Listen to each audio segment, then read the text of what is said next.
There's a room in the St. Dinfna Hotel that the staff will tell you is unavailable. It's been locked for decades, a permanent stain on the hotel's registry that you won't find on any tourist map. You can't book it, you can't get in. But gamers, the ones who dig into the lore, they whisper about the real reason. They talk about the screams that seem to echo from inside its digital walls. Well, I managed to get a key. Not a physical one, but a digital one. I've spent the last several weeks digging through the nightmare of the St. Dinfna Hotel, peeling back layers of code and story. What I found inside room 709 explains everything. And it's so much worse than any ghost story. That's because this isn't a story about a ghost. It's a story about a cover-up, human experiments, and a truth so twisted it was programmed to be forgotten. This is the horrifying reality of a place that has haunted the survival horror genre for years. We're going inside, and I'm going to show you the secret they've been hiding. Before we can even think about getting into room 709, you have to understand the place it inhabits, the St. Dinfna Hotel. It's the main setting of the survival horror game, Fobia, and it is a masterpiece of environmental dread. On the surface, it's this decadent, sprawling hotel in the town of Treze Trilas. But under that fancy exterior, it's a place that's rotten from the inside out, plagued by rumors of strange disappearances and some seriously intense paranormal activity. You play as Roberto Leite Lopez, an amateur journalist who comes to the hotel chasing a tip from a friend about all the weird stuff going on. But what starts as a simple investigation spirals into an absolute nightmare. The game's lore is deep and twisted on purpose, and you have to piece it together from scattered documents, cryptic messages, and bizarre visions. It tells the story of a fanatical cult called the Sacred Trail, a group obsessed with manipulating time and reality. This cult started back in the 1920s after its leader, a man named Christopher, found a strange artifact in a nearby mine, a sphere that could warp time. He used its power to create the Sacred Trail and started conducting horrific human experiments inside the hotel, all disguised as some kind of spiritual enlightenment. The monstrous creatures that now stalk the corridors, they're the results of these experiments, former test subjects twisted into abominations. The hotel itself was built right on top of that old mine, making it the epicenter for all these time-bending anomalies. Guests check in, but they don't always check out. The hotel has a way of keeping you. And at the heart of it all, on the 7th floor, is one room with a very different kind of lock on its door. A room that holds the key to the entire conspiracy. Room 709. Getting into room 709 isn't as simple as just walking up and turning a key. In the world of Fobia, the journey itself is a puzzle, a grueling descent into madness. My investigation started where every player's does, in room 610, just another guest. But then everything changes. After a strange event in the bathroom involving a mysterious gas mask girl, you're knocked out. You wake up to find the hotel in ruins, a dilapidated, nightmarish version of what it was. Soon after, you get a shocking phone call from your contact, Stephanie. She's stunned to hear from you and drops a bombshell. It's been an entire year, and she thought you were dead. From that moment, the hotel becomes a labyrinth. It's not just a building, it's a hostile entity. The layout is intentionally confusing, reminding you of classic survival horror locations like the Spencer Mansion.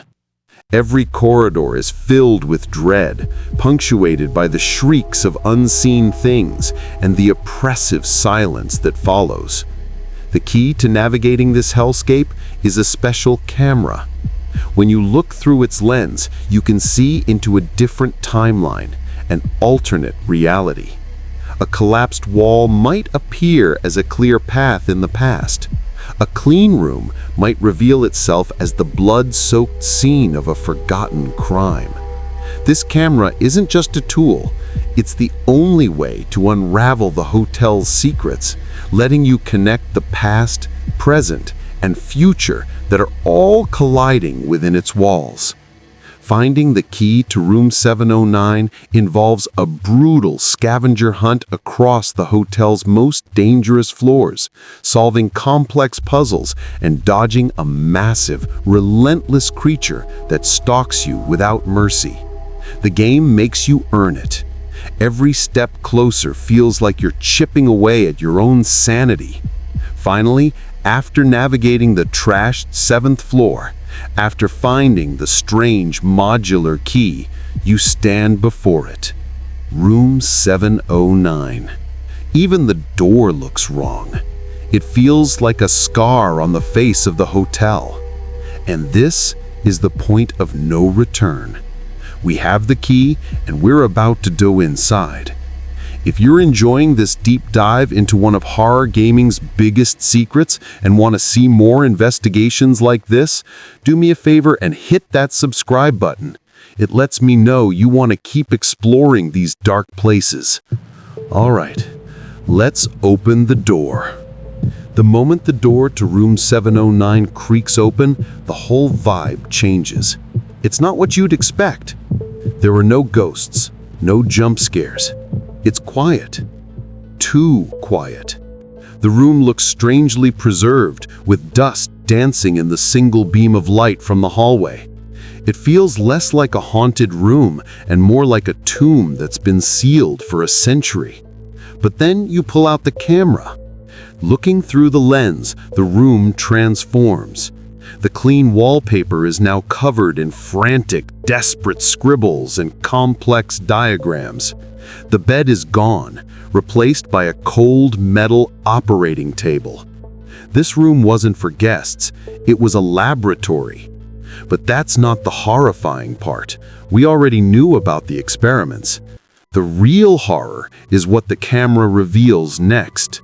On the far wall, where a wardrobe should be, the lens shows a hidden door, one that isn't on any of the hotel blueprints. Using the camera allows you to interact with this alternate reality, to physically open the door that doesn't exist in the present. The air that flows out is cold and sterile. This is it, the secret passage. Inside is not another room, but a narrow, claustrophobic chamber. My blood ran cold when I realized what this place was. Based on documents found scattered throughout the hotel, this was a secret lab, the heart of the cult's research. They weren't just conducting experiments in room 709, they were using it as a base of operations. The final piece of the puzzle, the thing that explains the screams, is revealed through a series of documents found within this hidden area, visible only through the camera.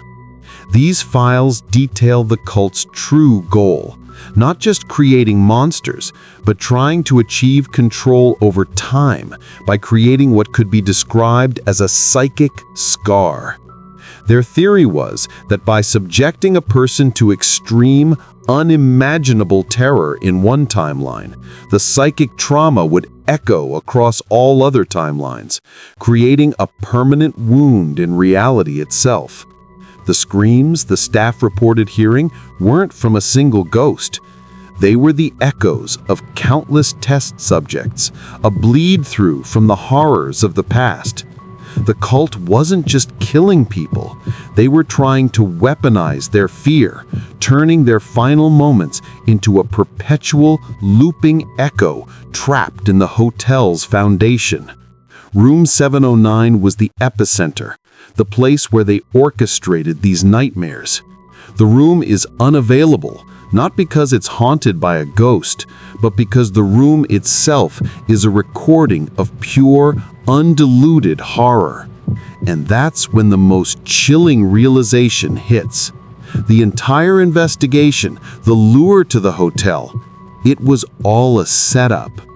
The cult, caught in a time loop, has been luring people with the initials RLL for decades as part of a grand, cyclical plan to control a powerful, time-traveling entity known as the Gas Mask Girl. I wasn't an investigator discovering a secret. I was just the next subject. And that is the horrifying truth. It's not a ghost story. It's a story about a trap. Decades in the making, and we just walked right into it. Leaving room 709, I didn't feel a sense of victory. I felt a sense